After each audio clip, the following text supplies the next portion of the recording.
Hello everyone. मेरा नाम है सुमिता और मेरे साथ हैं श्रीतारा की फाउंडर और रिलेशनशिप एक्सपर्ट शांति पावा। पिछले एपिसोड में हमने बात की कि बच्चों पर अपना कंट्रोल और अपना डिसिप्लिन कम से कम रखा जाए, फिर वो चाहे घर के अंदर हो या बाहर। आज हम बात करेंगे कि बच्चों को कहाँ रोकना है, कहाँ नहीं रोकना और कैसे रोकना है।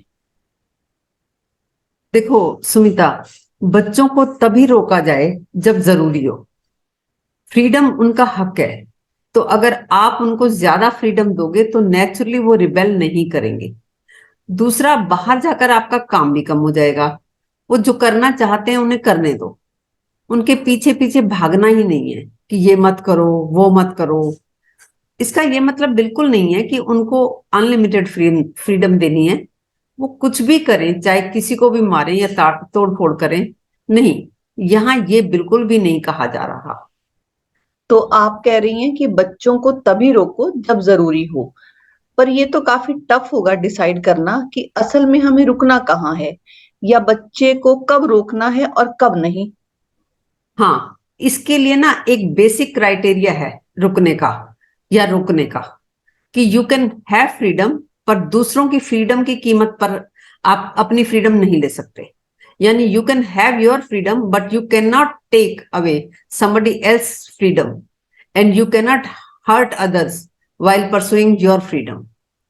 बच्चा दूसरे की लाइफ में न्यूसेंस बन रहा है, या कहीं वायलेंट हो रहा है, या किसी को हर्ट कर रहा है, या चीजों का नुकसान कर रहा है, तभी आप स्टेप इन करें और बच्चे को स्ट्रिक्टली, फर्मली नो कहें और ड्रा सम बाउंड्रीज देयर।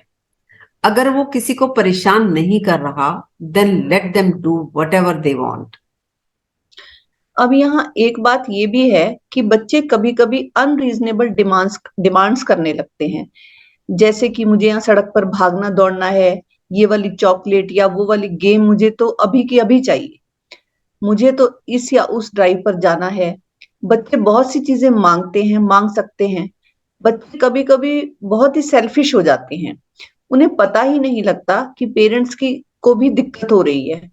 तो ऐसे में क्या किया जाए? अब इस तरह की समस्याओं के लिए काम करना एक लॉन्ग टर्म प्रोजेक्ट है। घर के बाहर या घर के अंदर एक ही टाइम पर या एक ही घटना पर आप इसे सॉल्व नहीं कर सकते। आप बच्चे की कितनी डिमांड पूरी करोगे और कितनी नहीं करोगे, ये एक लॉन्ग टर्म प्रोजेक्ट है। बच्चे के समझने के लिए आपके एक एक डिसीजन के पीछे जो कारण है वो उनको लगातार बताने पड़ेंगे। तुम उनको सिर्फ कंक्लूजन्स नहीं दे सकते कि ये तो कर सकते हो और ये नहीं कर सकते। आपने क्यों हाँ कहा है और क्यों ना कहा है, ये सब आपको बच्चों को बार बार बताना होगा। और फिर धीरे धीरे, अगर आप प्रॉपर रीजंस दे रहे हो और उन्हें आप अच्छे से एक्सप्लेन भी कर रहे हो, तो बच्चे समझने लगते हैं कि इस सिचुएशन में मेरे डैड या मेरी मॉम ना बोल रहे हैं, और मैं जानता हूं कि वो ना क्यों बोल रहे हैं। फॉर एग्जाम्पल, आप बाहर गए हो और बच्चों को पता है कि टाइम से आकर 10 बजे या 10:30 बजे आपको सोना है।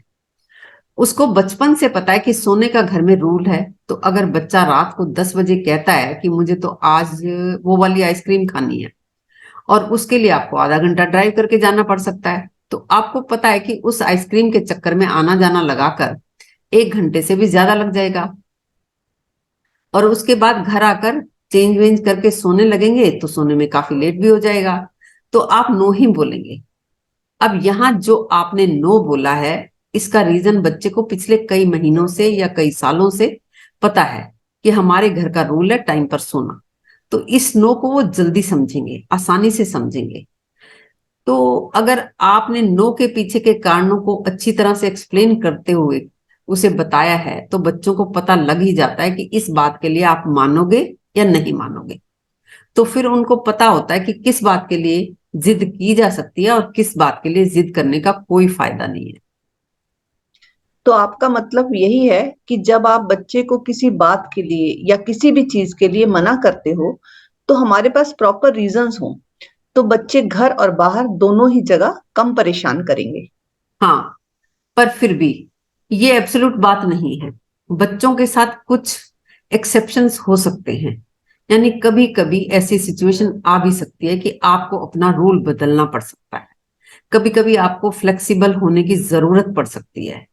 पर अब ये कब होगा, कैसे होगा, इसका कोई स्टैंडर्ड तरीका नहीं है। पर इसमें हमें दोनों एक्सट्रीम से बचना होता है। एक एक्सट्रीम तो ये है कि बच्चा जब भी जिद कर रहा है कि ये चीज तो मुझे चाहिए ही चाहिए, बच्चा रो रहा है, चिल्ला रहा है, टेंट्रम थ्रो कर रहा है कि मुझे तो चाहिए ही चाहिए, और आप एकदम से डर से जाते हैं या तंग आ जाते हो कि कौन दिमाग लगाएगा, छोड़ो, रूल वूल और दे दो जो भी मांग रहा है। ऐसे में बच्चे आपको ओवर पावर कर लेते हैं। उनको पता लग ही जाता है कि ये मान तो जाएंगे ही। और दूसरा एक्सट्रीम है कि वो जितना मर्जी रोएं धोएं कुछ भी करें, तुम सिर्फ अपनी ना पर ही अड़े रहते हो कि ना तो ना, तुम कुछ भी कर लो, हम 1 इंच भी नहीं हिलेंगे। कुछ पेरेंट्स के दिमाग में बस एक बात फिक्स हो जाती है कि एक बार इसकी बात मान ली तो हर बार माननी पड़ सकती है। नहीं, life is not life doesn't work like that. जीवन का ये स्वभाव है ही नहीं। आपका कहना है कि अगर जीवन के स्वभाव को जानते हुए हम आगे बढ़ें, तो हमें इन दोनों अतियों से बचने की जरूरत है। कुछ बातें मानी भी जा सकती हैं और कुछ बातें नहीं भी मानी जा सकती। पर मानने या ना मानने का क्राइटेरिया क्या हो सकता है? देखो सुमिता, क्राइटेरिया ये है कि जो भी बच्चा मांग रहा है, अगर वो उसके लिए बहुत इंपॉर्टेंट है, वो उसके मिलने से बहुत ही खुश हो जाने वाला है, और साथ में उस चीज को लेकर देने से आपको भी कुछ ज्यादा दिक्कत नहीं है, आपको कोई ज्यादा आउट ऑफ द वे नहीं जाना पड़ रहा, तो आप अपना रूल तोड़ सकते हैं या मॉडिफाई कर सकते हैं।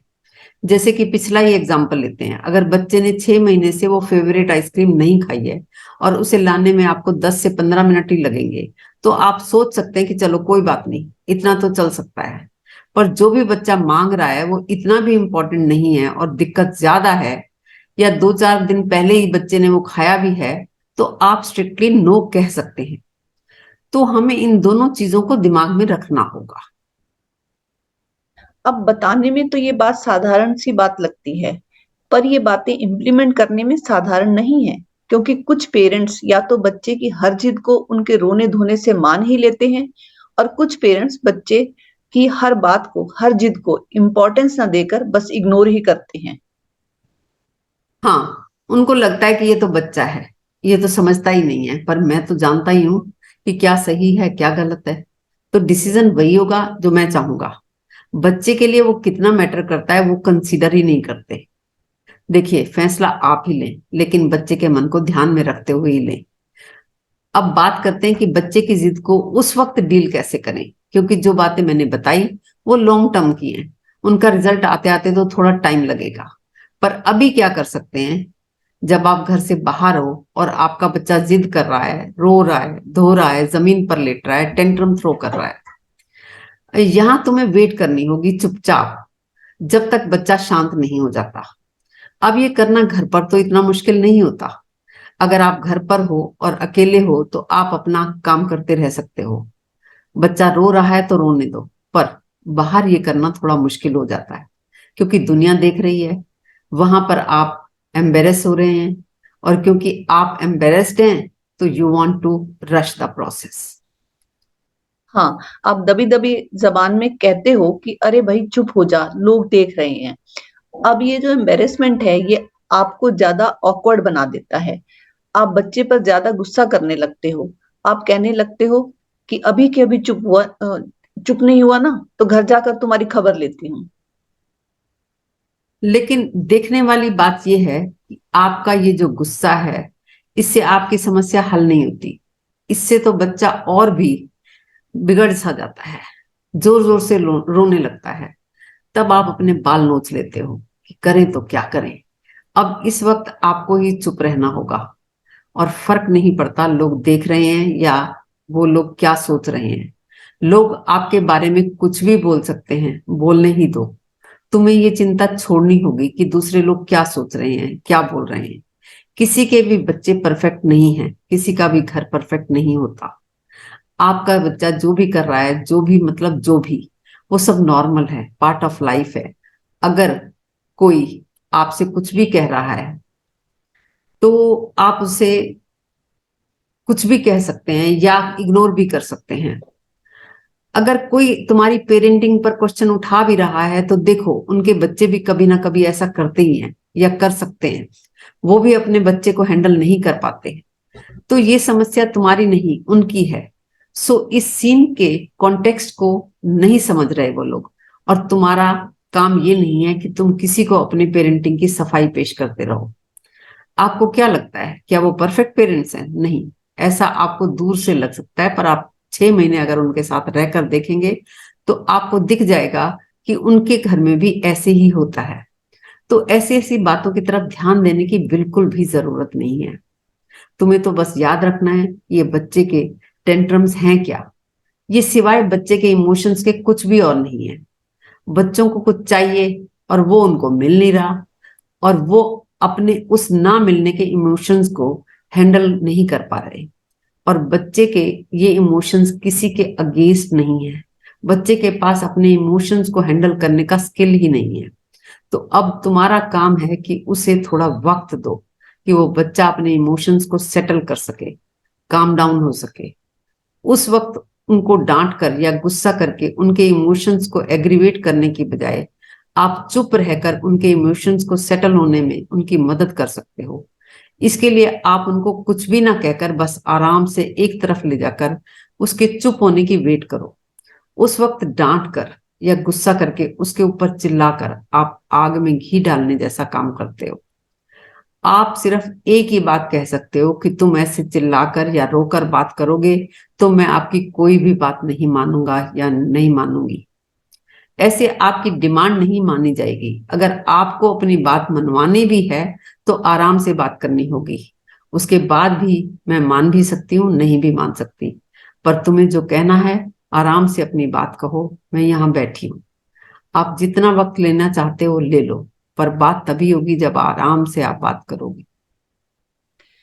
अब वहां उस वक्त ये बहुत इंपॉर्टेंट है, आपने पहले भी बताया कि आप बच्चे को कुछ भी मीन थिंग्स ना कहें, ना ही उस पर कोई भी पर्सनल अटैक्स करें।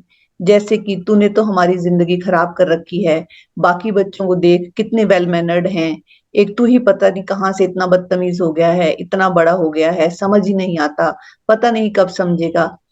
इन सबको अवॉइड करें।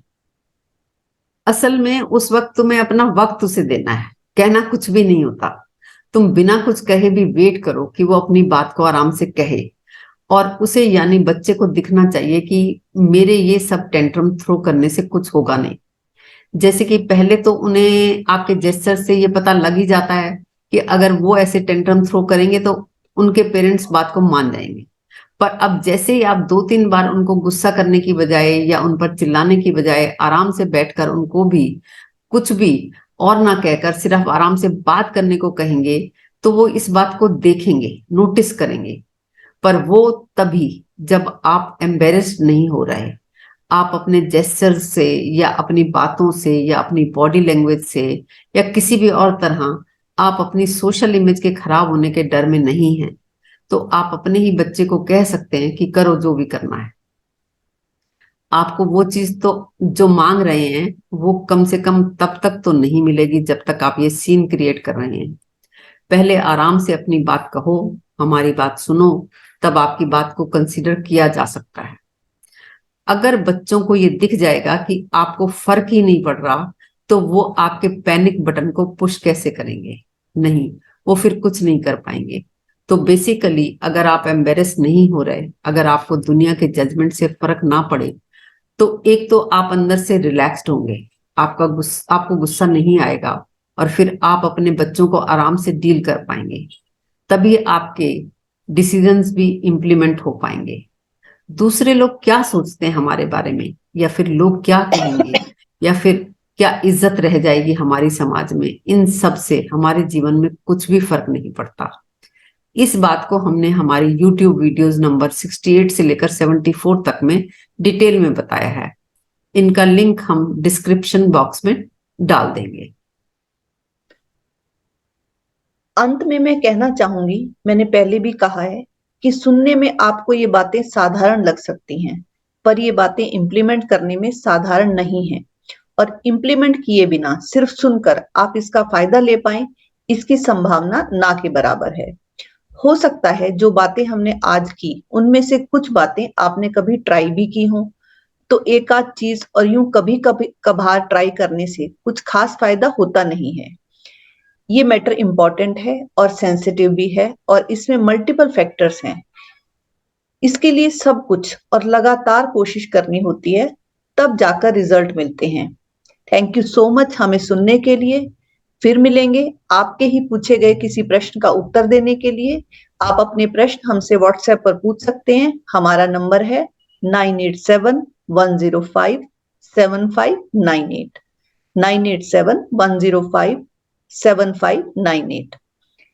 आपका प्रश्न पेरेंटिंग से, रिलेशनशिप से, प्री मैरिटल इश्यूज से या वर्क प्लेस इश्यूज से संबंधित हो सकता है।